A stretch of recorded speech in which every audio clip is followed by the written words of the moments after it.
जिसको वाजपेयी जी ने कहा मंदिर, ढांचा, जिसको हम लोग बोलते बाबरी मस्जिद, ये बोलते हैं मंदिर, तो उस मंदिर को या मस्जिद को, उस ढांचे को गिराने का अपकर्म करने की इजाजत कौन सा भजन कीर्तन देता है?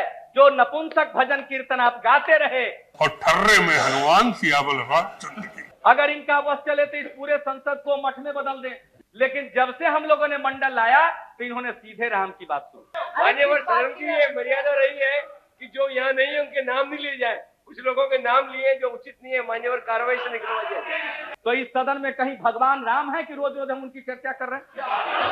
ये गजब हिसाब है। मैं कहूंगा चाहे तुम देह में आग लगाओ या कुछ भी करो, हम तुमको अपनी छाती पर बर्दाश्त नहीं करेंगे। जिस दिन इस देश में भारतीय राष्ट्रवाद की जगह पर हिंदू राष्ट्रवाद आएगा, उस दिन इस देश को एक रखना मुश्किल होगा। और हिंदुओं के अंदर हम इन्हें बता देना चाहते हैं, विद्रोह होगा। हम जब इस मुल्क के अगली बार बर्बादी का इतिहास लिखा जाएगा तो आपका भी नाम उसमें काले अक्षरों में लिखा जाएगा। अगर हम बोर कर रहे हो तो कोई बात नहीं।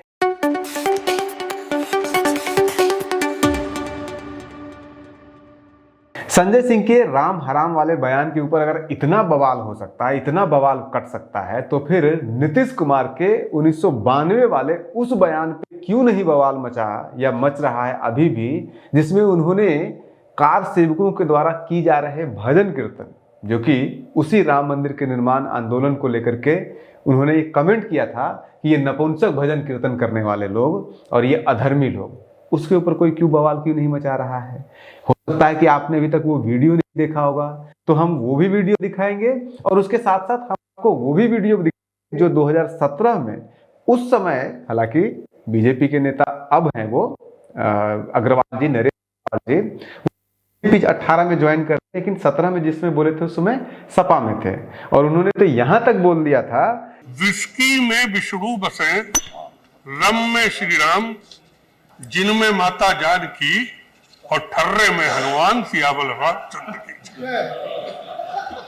और इस भी बयान जो संजय सिंह ने दिया है, ये तो ऑलरेडी सब लोगों ने इसकी क्लेरिफिकेशन दे दिया है कि ये सेम बयान 2004 के लोकसभा चुनाव के दौरान इसी बिहार में जब अटल बिहारी वाजपेयी जी जब आए थे, सभा कर रहे थे, तो उसमें उन्होंने रामविलास पासवान जी को जवाब देते हुए कहा था, जब रामविलास पासवान जी ने भाजपा वालों के ऊपर ये आरोप लगाया था कि सब भाजपा वाले जो है राम राम करते रहते हैं, लेकिन उनके पास तो कोई राम नहीं है, लेकिन मेरे नाम में यानी कि रामविलास में राम से ही नाम शुरू होता है, तो उनके पास तो कोई राम वाला है नहीं। उसको लेकर के अटल बिहारी वाजपेयी जी ने एक सभा में बोला था कि आपके नाम में राम लिखा हुआ है, तो नाम में राम लिखने से क्या हो जाएगा, हराम में भी नाम लिखा हुआ है। ये बयान उनका था और उसी बयान को संजय सिंह बोल रहे थे। अब उसको काट करके चलाया जा रहा है, क्योंकि अब अटल जी का 2004 में तो इतना इंटरनेट था नहीं, ना फेसबुक था, ना ट्विटर था, ना इंस्टाग्राम था, ना इतना यूट्यूब था कि लोग बयान को रिकॉर्ड करते हो,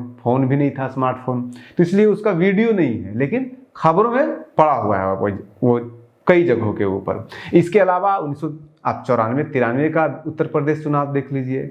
1992 में 6 दिसंबर को जब बाबरी मस्जिद तोड़ी गई, उस मस्जिद तोड़ने के बाद बीजेपी को भी ये आशा था और सभी को ये लग रहा था कि अब इतना बड़ा आंदोलन हो गया, बाबरी मस्जिद टूट गया, तो अब उत्तर प्रदेश में तो बीजेपी की सरकार आएगी, झूम के आएगी।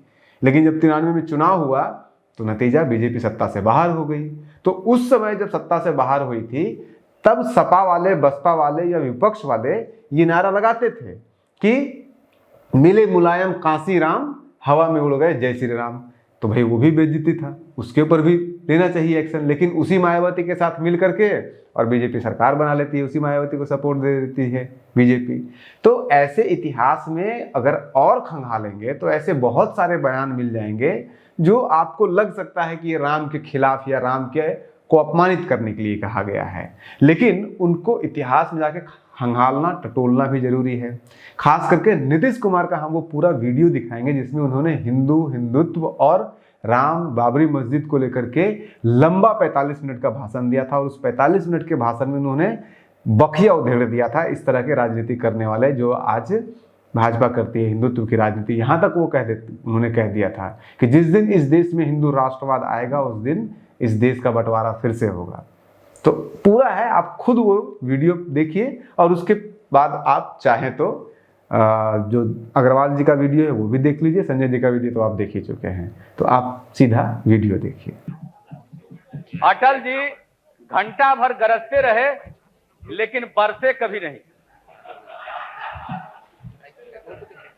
6 तारीख को जो कुछ भी किया हुआ उसके लिए ये लज्जा प्रकट कर रहे थे, दुख प्रकट कर रहे थे, लेकिन जब आडवाणी जी चले अधूरी यात्रा को पूरा करने के लिए, हमको समझ में नहीं आती है यहाँ के अखबार वालों की भी बात, सबों ने कहा कि अधूरी यात्रा को पूरा करने चले, तो अधूरी यात्रा को पूरा करने चलते तो इनको समस्तीपुर से शुरू करना चाहिए था, हिम्मत होनी चाहिए थी।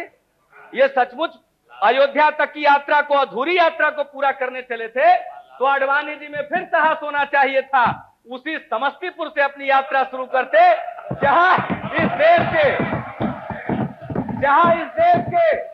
इस देश के एक बहादुर लालू प्रसाद ने इनके रथ को पकड़ के रख दिया था, क्योंकि ये बर्बादी का रथ था। अधूरी यात्रा उनकी आडवाणी जी की शुरू हुई बनारस से, तो हम जानना चाहेंगे वाजपेयी जी से या बाद में इनके जो भी वक्ता मिलेंगे कि ये मिसिंग लिंक कब पूरा होगा, समस्तीपुर से बनारस तक का जो मिसिंग लिंक है वो कब पूरा होगा। बोलिए सभापति महोदय, अटल जी, अब अटल जी से आग्रह की सुन लें। चले गए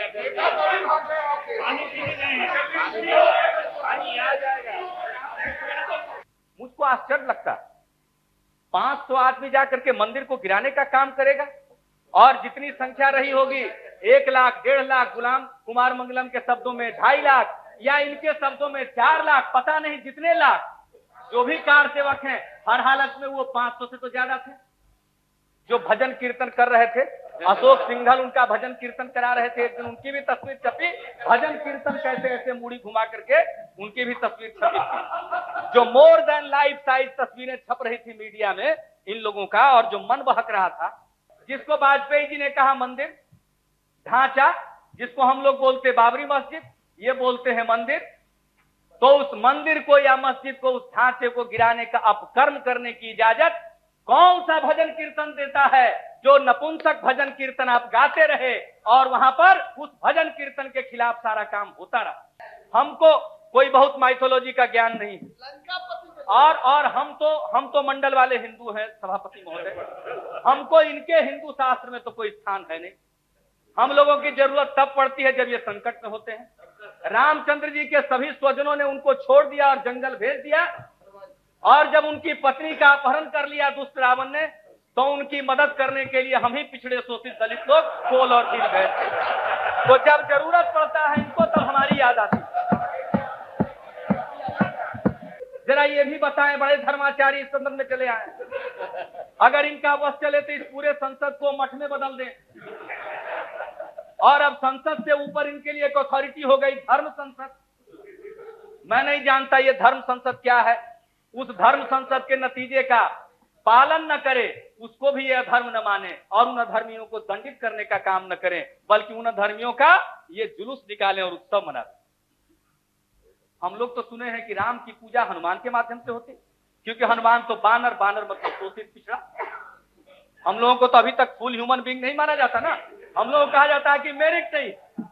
हम लोगों का तो यही आधार है ना, जब भी मंडल उठा है तो कहा गया कि मेरिट नहीं, तो हम लोग तो बानर है, तो हम लोग तो हनुमान हुए, हनुमान के वंशज हुए। तो राम की पूजा पहले से चली आ रही थी हनुमान के माध्यम से, लेकिन जब से हम लोगों ने मंडल लाया तो इन्होंने सीधे राम की बात शुरू की।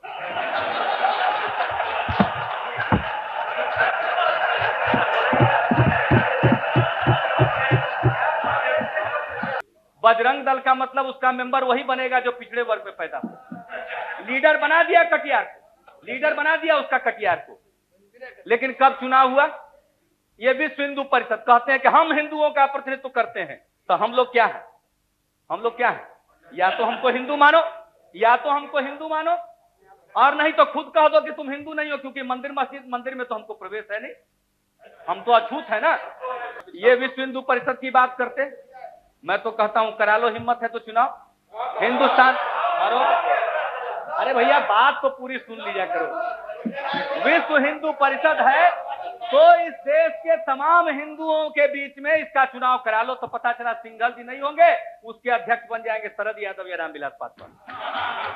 मैं बता देता हूं, उसका नतीजा खिलाफ जाएगा। मान्यवर सदन की ये मर्यादा रही है कि जो यहाँ नहीं है उनके नाम नहीं लिए जाए। कुछ लोगों के नाम लिए जो उचित नहीं है, मान्यवर कार्रवाई से निकलवा जाए। सभापति महोदय, ये लोग तो ऐसी ऐसी बात उठाते हैं, तो इस सदन में कहीं भगवान राम है कि रोज रोज हम उनकी चर्चा कर रहे हैं? ये गजब हिसाब है। ये हालत विचित्र है इनकी। ये किस किस चीज को ये सदन की कार्रवाई से बाहर निकालेंगे? सदन की कार्रवाई से बाहर निकालेंगे, लेकिन 90% हिंदुओं के दिल में जो इनका ढोंग समझ में आ गया है, उसको उस दिल से बाहर नहीं निकाल सकते। कहा इन्होंने, अटल जी ने इतनी अच्छी बात कही, कल इतनी अच्छी बात कही, इन्होंने कहा कि ये मंदिर की लड़ाई नहीं, ये मानसिकता की लड़ाई। मैं भी कहना चाहता हूं, यही तो हम कहना चाहते थे कि ये मंदिर की लड़ाई नहीं है, ये मानसिकता की लड़ाई। क्या मानसिकता की लड़ाई? इन्होंने आज कहा कि सत्य को देखने का नजरिया होता है। सही बात है, सत्य को देखने का नजरिया होता है। जब इस देश में रहने वाले 90% शोषितों पीड़ितों के हक में एक सरकार ने फैसला किया, एक छोटा सा फैसला किया मंडल कमीशन लागू करके, तो आप कमंडल लेकर रथ पर चढ़ गए। यही मानसिकता है, यही मानसिकता है। हम अपनी छाती पर बहुत दिनों तक आपको बर्दाश्त नहीं करेंगे। आप अगर मेरी छाती पर से, हमारे शरीर के हिलाने डुलाने से अगर आप कहोगे कि मैं देह में आग लगाऊंगा, मैं कहूंगा चाहे तुम देह में आग लगाओ या कुछ भी करो, हम तुमको अपनी छाती पर बर्दाश्त नहीं करेंगे। यही है मानसिकता का सवाल। कौन सी मानसिकता से प्रभावित है? कौन जब जलता है तो इनकी आत्मा कराहती है। हमारे लिए तो इंसान जलता है तो आत्मा कराहती है, लेकिन इनकी आत्मा जलने वाले की जात जान करके कराहती है। फर्क यही है हमारे और इनमें। हमारे दिल कराहता है जब कोई भी इंसान जले, इनका दिल कराहता है इंसान के जात और मजहब को जानने के बाद। यही है मानसिकता का संघर्ष, और ये मंदिर का संघर्ष नहीं है। हम भी जानते थे, कल बिल्कुल सही बात इन्होंने कहा थी कि मंदिर की लड़ाई नहीं है, मानसिकता की लड़ाई है। और इस मानसिकता की लड़ाई में मैं इन्हें खबरदार करना चाहता हूं। हम इस देश को तोड़ना नहीं चाहते, लेकिन अगर जो लोग इस देश को तोड़ना चाहते हैं, जिस दिन इस देश में भारतीय राष्ट्रवाद की जगह पर हिंदू राष्ट्रवाद आएगा, उस दिन इस देश को एक रखना मुश्किल होगा। और हिंदुओं के अंदर, हम इन्हें बता देना चाहते हैं, विद्रोह होगा। हम इनके उस ऑर्डर को, मनुस्मृति के ऑर्डर को मानने को कतई तैयार नहीं है। ये अपने दिमाग में नोट कर ले। इसलिए मैं इनको खबरदार करना चाहता हूं। और इस काम को करके आपने ऐसा काम किया है, जब इस मुल्क के अगली बार बर्बादी का इतिहास लिखा जाएगा तो आपका भी नाम उसमें काले अक्षरों में लिखा जाएगा। सोने के अक्षरों में नहीं, सोने के अक्षरों में नहीं कहा जा सकता, कोयले के अक्षरों में लिखा जाएगा। आपने भी इस देश में सांप्रदायिकता का जहर घोला है।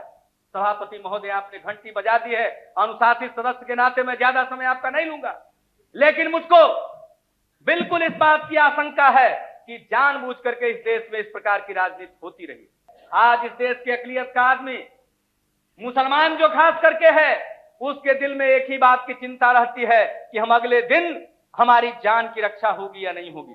सबसे बड़ा कंसर्न उसका है। इस हालत में ला करके किसने रखा?